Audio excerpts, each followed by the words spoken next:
Welcome to part 2 of my 30 essential jazz albums. My 30 essential jazz albums. So to get on this list, I have to own you. If I don't own you, you don't get on the list. As much as I would want to own you at this moment in time, this is what I have in my collection. So imagine, that yesterday it was a house fire, right? But imagine you've been kidnapped by a gang and they're going to take you away. And they say, we're going to lock you in a room, but we have provided you with a record player. And so at gunpoint, they go in and they say, go and grab your 30 favourite jazz albums. And you do so and take them away under your arm, thinking, well, it's going to be a rough time being kidnapped in this room, but at least I will have my lovely jazz albums to listen to. And that'll be a bit of a bonus, because you should always look on the, the silver lining that surrounds the black cloud, shouldn't you? Anyway, shall we get straight in? All the other rules are no jazz rock. And I can't have an artist more than twice. But I could cheat by having the same artist as a player on another album. Nobody said I couldn't do that. Right, so on my list of 30 down to 20, I had the great Stéphane Grappelli. And I chose an album that was a solo album. It didn't have any of the Hot Club of France, because I knew what I was doing. Those kidnappers aren't going to get over on me. I'm going to get two Stéphane Grappellis on here if it's the best thing I can do. And the way I'm going to do it is by bringing also my whopper Django Reinhardt, the absolute essential 3D collection. What an album this is. I love this album. It's absolutely amazing. It's got it all on here. All the different Django Reinhardts on here. Djangology's on here. Minor Swings on here. What else have we got of the famous stuff? Nuage is on here, Django's Blues is on here, all the stuff. I See a Muggin.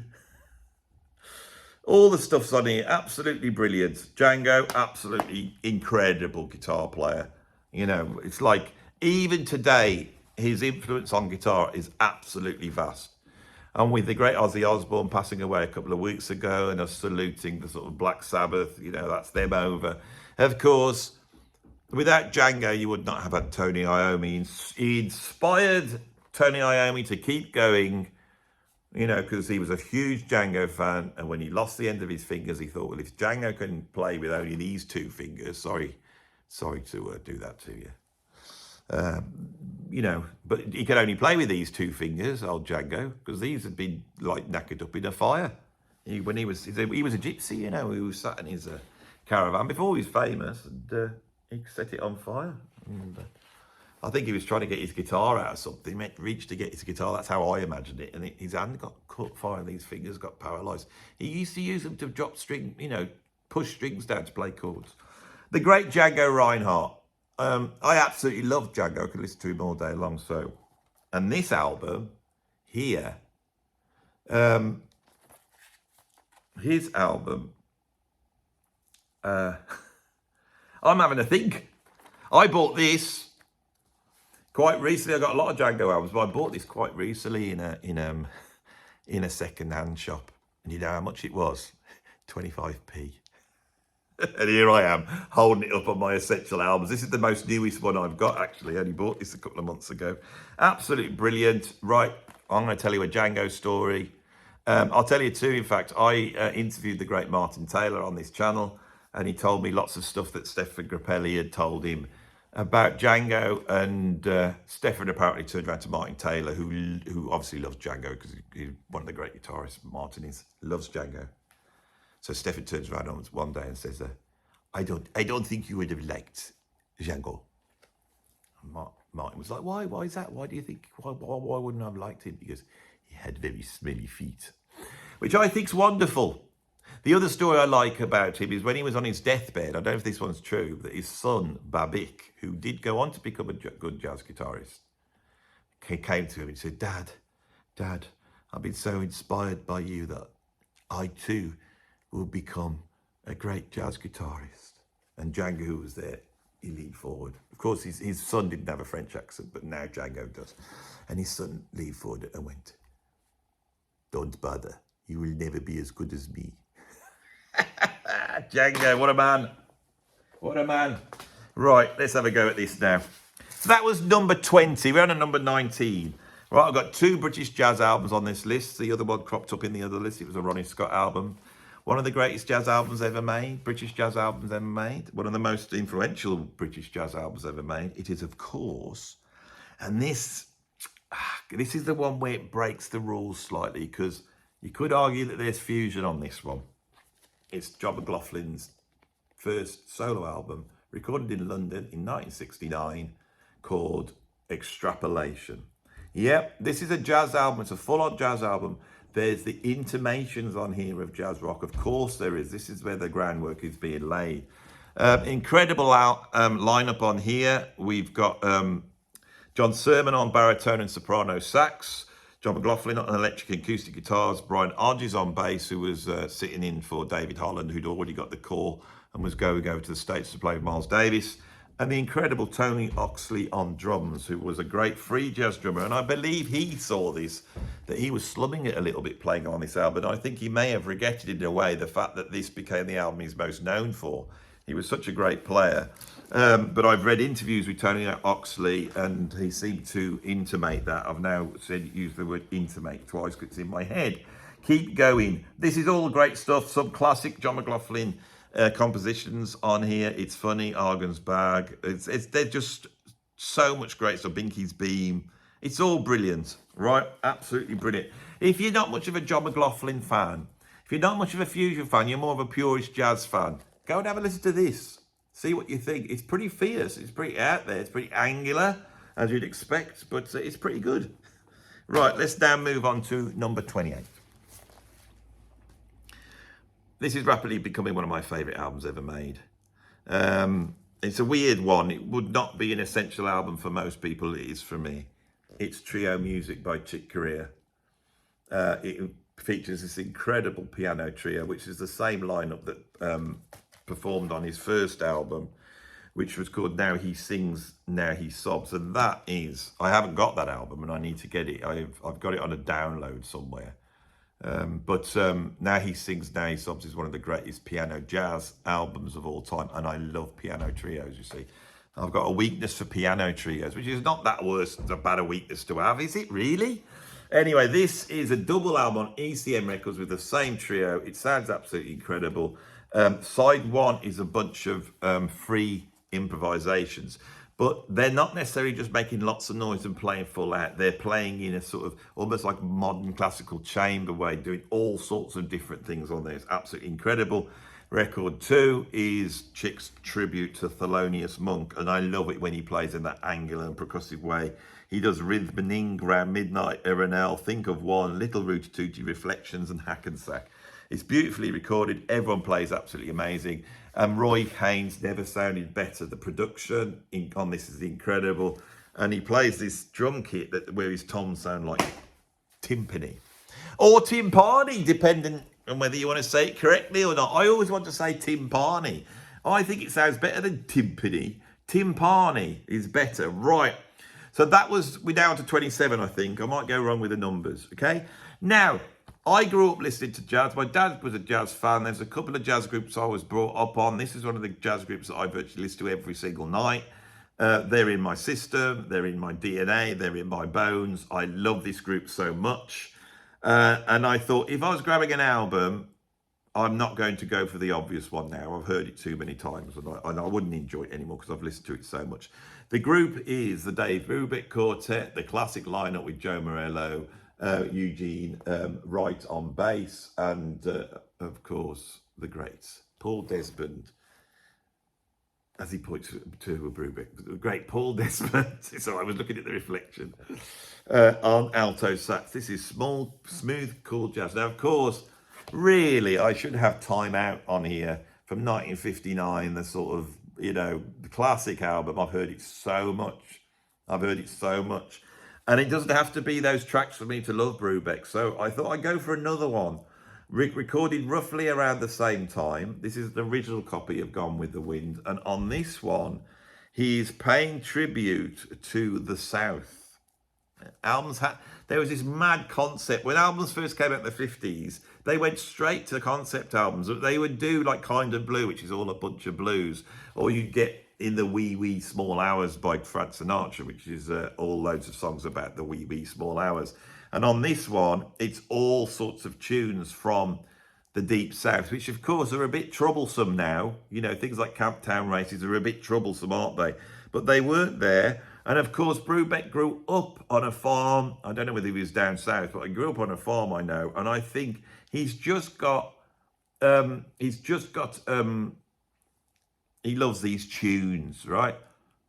And so when he's playing things like Georgia on My Mind or Camptown races or, you know, Shortening Bread, you know, Shortening Bread is, you know, everyone loves shortening, everybody. You know, you take a tune like that, like a nursery rhyme, and Brubeck he transmutes it. That's what happens on these albums, and I love the way he does it. This is on, what label are we on here? We are on the Fontana label. I am going to endeavour with the old albums to show you the labels as well. There we go. There's the Fontana label. So you can see this is pretty original copy. Great stuff. So any of those albums are great. Before Morello came in, he had a drummer called Joe Dodge, who wasn't as flashy and was more of a swinger, to be honest. And that was the group that did the Jazz Goes to College album, and I nearly put on that album on. I've got everything right up until, you know, he was working with his sons, you know, putting out the Christmas albums and stuff like that. I've got a lot of Brubeck. I love his playing very much. I love Morello's drumming, and I love the saxophone sound of Paul Desmond, who, although he is very languid and easy listening, is also a heavyweight soloist. Right, at number, whichever one is 26, 27, I've lost touch. I thought I'm going to have a Basie album. And the album I was going to go for, you know, there's Atomic Basie, you know, there's that one, isn't there? And then you've got April in Paris. There's a whole bunch of ones I could have picked. But then as I was flicking through my collection, I thought, I'm going to go with this one, because this one also has Frank Sinatra on. Now, the thing that makes Basie so great is his group just swings. Of course, he invents swings pretty much over in Kansas City. Kansas City had their own thing going on. And in the early 30s, with that rhythm section with Papa Joe Jones on drums, Freddie Green on guitar, they really moved from that sort of 2/4 frontline approach of New Orleans jazz into this swinging. So for me, nobody swings like Count Basie. There's no big band that swings. Basie has to be on this list somewhere. And the idea of pairing him with Frank Sinatra is so obvious, but wasn't done until they made this album. Now, obviously they do Pennies from Heaven, Please Be Kind, Love is a Tender Trap, Only Have Eyes for You, you know, Learning the Blues. This is all great stuff, right? All great stuff. I feel, and I think this album was made in 62, I feel that having Sinatra in there really, if we've ever got a picture of Frank on the label, look, that's weird, isn't it? Reprise. They signed up Frank Zappa, didn't they? All very interesting. The idea of having such, you know, being able to sneak out a little bit of Sinatra on my list as well, because it's Sinatra jazz, I think he is, of course. Nice little, it's got a nice little inner pocket there, gatefold. Look at that, that's quite nice, isn't it? Great cover, but they're serious on the back, right? They know what they've got serious business to do, but it doesn't have to all be serious, does it? You could also have a laugh, don't you?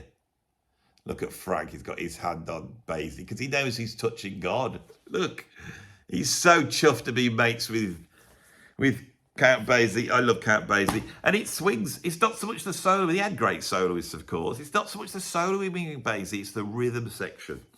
Right, let's move on now. I was brought up on the Dave Brubeck Quartet. The other group I was brought up from a very young age was the Modern Jazz Quartet. And this was the album my dad would play over and over again when I was a very small kid. I could put this on and I would just be taken away. It's the last concert by the Modern Jazz Quartet, recorded in 1974, I think at Carnegie Hall or some great hall like that. No, it was recorded in the Avery Fisher Philharmonic Hall in the November the 25th, 1974. The Modern Jazz Quartet came out of bebop and they went towards a sound that had also been pioneered by Miles Davis on the Birth of the Cool sessions. Of course, that album didn't come out to the late 50s, but jazz musicians wanted to make jazz serious, and Milt Jackson and John Lewis wanted to form a group which would play in concert halls where people would sit and listen. They wanted to wear suits and treat it like it was classical music, and actually bring in a classical influence in there. Now, that could have been very stuffy, but not with Milt Jackson in the band, because Milt Jackson's like one of the most dirtiest, bluesiest players going. And so we get a dynamic here that's very interesting between the sort of asceticism musically of John Lewis, because John Lewis is not a flashy player, and then the abundant virtuosity of Milt Jackson. And originally they had Kenny Clark on drums, and he wasn't quite right. I've got all those records and they're great, but once Connie Kay came in, and Connie Kay's a minimalist on drums, and of course Bertha Heath's on bass, we have one of the great jazz groups, and with that vibraphone sound and the way John Lewis is able to utilize that, especially on stuff like Softly in Is a Morning Sunrise, or Django. It's just so beautiful. But on things like Confirmation, they pull out great bebop. It's beautifully recorded. Sounds absolutely wonderful. It's a double album. This really is one of the great jazz albums. I really do think it is one of the great jazz albums. Definitely one of the great jazz albums of the 1970s. Right, so we move on. I think we're down to, what will we be? 11, 12, 13. So we're at number 40. Did I say 27 earlier on? I'm still back in the old video thinking I'm doing 30. Yeah, I meant 17. I do apologise. So I get older, I make mistakes like that, and I don't always notice it. And sometimes I could be driving home. I've done the thingy, I'm driving back home, and I think, why did you say that then? And then sometimes I'm editing it, and I think, why did you just say completely the wrong word and not even know? It happens all the time. I usually leave them in. I assume you guys know, that, I could get my words wrong. So, what are we on now? 14. Got to have Duke Ellington on the list. The pioneering stuff he made in the 20s and 30s, which changed the shape of jazz. We're not on albums. You could go back to that stuff. I nearly picked out the Ken Burns compilation album of Duke Ellington, because that really is smack on. I've got to be honest. But I thought I'd go for the album that I grew up on. Another of my dad's albums. It's this one that he bought, I think, in the late 70s. It's on Everest Records. God knows what this is. But it sounds great. The Great Duke Ellington. They even called it The Great Duke Ellington. And he is great. And I love the cover. I love that photograph of him on the back. I love the picture of him on the back as well. It's got just all the greats. Take the A Train, I Got It Bad, and That Ain't Good. Perdido, Mood Indigo. Mood Indigo's got to be that Mood Indigo, it doesn't matter which version you get by Duke, it's just sublime jazz, isn't it? That is like sublime. Black and Tan Fantasy, amazing. The Twitch, funky. Solitude, beautiful melody. Do Nothing Till You Hear From Me, great. The Mooch, funky. Sophisticated Lady, beautiful. Creole Love Call, absolute wonderful. It's got Sammy Woodyard on drums. Cootie Williams is in the band at this point. Johnny Hodges is still in the band. Paul Gonsalves is still in the band. So I'm imagining this is mid-50s, the actual recording. Recording sounds great. And I can feel that this is quite thick. You know why? Because there's another album in here. So when the kidnappers come, they don't realise they've actually smuggled out another Count Basie album from Broadway to Paris. It's in there because I've lost the cover to this one. Lost it many years ago, decades ago. So I thought I'll stick it in. I'll stick it in with Duke, and it's always been there. Right, let's move on to the next one. We're now on to number 13, aren't we? Keith Jarrett has to be on this list. This is an album from the 70s. Again, we could argue that some of this is almost like fusion, but I class this as a jazz album. It's just one of the greatest albums ever made. Belonging. Keith Jarrett, and we get Jan Garbarek and the incredible rhythm section of Paul Downing-Sell and John Christensen. What can I say about this album? It's just incredible. The opening Spiral Dance just burns. Blossom, very beautiful. The wind-up is just incredible. Solstice, very beautiful. brilliantly recorded, like probably the best example of ECM there ever was. Great ECM cover, what could I say? Keith Jarrett, absolute virtuoso. I was decorating yesterday and I was doing the ceiling, it was killing me. In fact, if you look closely, you might still see a few white specks on my glasses, right? And this time, if there's any dandruff lurking, it doesn't really matter, does it? Because I can blame it on the decorating. But it kills me, so I'm doing that. I got the long roller, I'm doing that. So go over to my phone, go over to Spotify. I put in Keith Jarrett. And Keith Jarrett got me through for about 2 or 3 hours. I was just taken away by him. I love Keith Jarrett so much.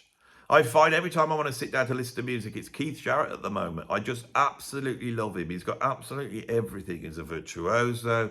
He's committed to improvisation, and I love that. He can be beautiful. He can be funky. He can be avant-garde. He's absolutely wonderful. And this album is a great place to start. That or the Colne concert, of course, which I don't actually own a copy of. Can you believe it? I haven't got the Colne concert on the... You know, I only heard the Colne concert relatively recently, probably about 10 years ago, when the internet started to have stuff and I was checking it out. I listened to it then. And an album that was number 31, I'm going to bring it out here, because this is one of the ones I had to take off to get it down to 30. Is I managed to pick up this again, Solo Concerts, the box set, which was the one I grew up with. That was my Colne concert. It's better. It's just better. So there, that I've snuck on. Right, we're down to number 12 now. This guy should be a household name in jazz. I don't know why he isn't. He's one of the greats, and that is Andrew Hill. He made an album in the 1960s, mid-60s, I think 64, called Point of Departure on Blue Note Records, one of the greatest jazz albums ever made. We are really starting to get to masterpieces now. This is an incredible album. Very angular, made even more angular by the inclusion just before he died of Eric Dolphy. Now, Eric Dolphy is one of my favourite soloists of all time. His sort of incredible intervallic, hyper-fast approach, you could hear elements of that in people like Sean Lane and Alan Holdsworth as a sort of, and going back to Art Tate, and Dolphy really, if you want to hear sort of blisteringly fast, intense improvisation, going in 50 directions once, it's Dolphy. He's so heavyweight. And I love it when he's on other people's albums, because unencumbered by worrying about the production, band leading and the compositions, he seems to just fly. He flies over the albums he's on by Coltrane, and he flies all over this. This is one of the great lineups of all time. We've also got Joe Henderson on tenor saxophone. We've got Kenny Dorham on trumpet, Richard Davis on bass, and a very young Tony Williams on drums. Now, one of the greatest jazz albums I've ever made, of course, is Out to Lunch, that was made the same year. If you're an Out to Lunch fan, Eric Dolphy, then you need to go get this as well. But this is something different. And what really comes out on this is Andrew Hill's incredible piano style, which when you hear it, you'll go, this doesn't sound, I don't know, what's this? Is he like Monk, or is he like Bill Evans? Is he like Bud Powell? I don't know what he's like, because he really does sound like nobody else. Absolutely incredible player. And that's a great album. And so we are now down to number 11. And I wanted these videos to be half an hour long. So at number 11, again, we are now getting into absolutely essential great albums. And at this point, this is where it gets interesting, because some of you might not own Point of Departure. Some of you might not own this album. But you should, because it's one of them. It's like, this really is one of the greatest albums ever made. And I don't own it on its own. I have it on this very well-priced, which you can now get from all sorts of different distributors, very well-priced album by Ahmad, Jamal, right? And we've got 4 classic albums, and these are all 4 classic albums. And even though the one I'm putting forward is the Ahmad Jamal Trio at the Pershing, which is incredible, we also have Jamal at the Pershing Volume 2, and Ahmad Jamal at the Alhambra, and Ahmad Jamal's All of You. And I've got to be honest, they're all as great as each other. They really are. This is just this. I'd almost say this 4-disc is essential, really. If you're a jazz fan, you haven't got that, especially if you like piano jazz. So what's so great about Ahmad Jamal? He suffers a little bit, well, say a little bit, he suffers even more than Bill Evans by not being some avant-garde pianist in the 1960s. He sold a lot of records. This album, Live at the Pershing Volume 1, sold like 1 million copies or something like this. He's very popular. He's very accessible. But he's working in a piano trio context. They're great players. Within that, Ahmad Jamal is able to, he's just so interesting. Okay, come and see me. Yeah, he is so interesting as an improviser. Now, of course, his approach, especially his compositional approach, was very influenced by Ahmad Jamal. That may be where you know the name, because he actually did some of his compositions when he worked with Gil Evans. But this guy, especially his use of the very high register on the piano, I find this fascinating. It's really advanced soloing. His phrasing is perfect. He tells a story when he plays. I think that's what I'm trying to say. He tells a story when he plays. He utilizes the piano in a way nobody else does, but it's so accessible that if you find following solos a little bit hard, this is a way of listening to a great solo. So it will take you to places that are really strange, but he will take you there. He'll grab your hand and he will lead you there. That's what I mean. So that is the album Ahmad Jamal Trio. Now, of course, the Pershing, I think it's almost like a hotel. It was like, this is a very intimate recording. It was recorded in Chicago at the Pershing Lounge. So I assume it's a hotel. We've got Ahmad Jamal on piano, is Israel Crosby on bass, and Vernal Fournier on drums. And that lineup pretty much is on across all of these. Yeah, it's on all of them. I don't know what much to say about this. Go and check it out. Go and check out Ahmad Jamal. I've got a couple of other Ahmad Jamal albums, and he just made incredible albums. Some of the albums he did in the late 60s, early 70s are really interesting, especially when he's like skirting around fusion. I've got an album that I think was recorded in 1983, another live album. Incredible. As great as this. He's just great. And people should talk about him more. Anyway, I've come to the end of this video, another half an hour. Tomorrow is the big one. It will be my 10 essential jazz albums. That's what it will be. If you like this, then stick a like on it. And if you want to see some more, subscribe. If you want to become a patron, please click on the link below. All the links are there. You can become a free member. And if you become a free member, you can have a listen to a couple of episodes of my new radio show, which I am now hosting over on Patreon. If you love all this music and you want to get into all this stuff and just want to sit back for an hour and a half, I have now 7 radio shows up there. And it's just me and my vinyl records, and I sit there and just play them in live. It's like I got a turntable over the other end of the room, I got a microphone, I hit record, and I just play through. I remaster some of it. If I'm using some old recordings from the 1940s or 30s, sometimes I do a bit of fakery into a little bit of a stereo effect, maybe put some reverb, touch of reverb. I know it's sacrilege on some of these old Charlie Parker records, but it's interesting to hear them like that. Boost the bass, all that type of stuff. So to access those, you have to become a paid member. But if you don't, for the sum of £10, you could go and buy the collection. And as I add to that collection, you will be able to hear the radio show. So you don't have to become a patron. You can just go over to my Patreon link down below and then click on the collection tab, and you will see the collection of my radio shows over there. Really enjoying doing that. How else could you support me? You can become a member of this channel. I've got 2 levels. I've got the membership, which is called something like the Inner Sanctum, and you get a whole bunch of stuff there. But I also do drum tuition videos, and so if you want to become just a member of the drum club, I think it's called something like that. I think it's called For the Drummers, actually. And you'll get a whole bunch of just drum content. I'm making very low budget drum lessons, just basically the phone and me, talking through some concepts I use and trying to cover some stuff that the rest of the guys never tell you on those tuition videos that are all over the internet. Why aren't they telling you all this other stuff? Because they focus too much on the technical. That's why. And that's what I'm trying to counteract. There. So anything else you could do? Oh, it's if you want to, give me a donation to the Andy Edwards Fund, then I have a PayPal tip jar. The Andy Edwards YouTube PayPal tip jar, links down below as well. Thank you so much. That's saved the day this month, to be honest. I've got to be saying this month's been a little bit more difficult than normal. Anyway, my troubles aren't your troubles, but your troubles are my troubles if they are to do with jazz, prog, rock, or anything musical.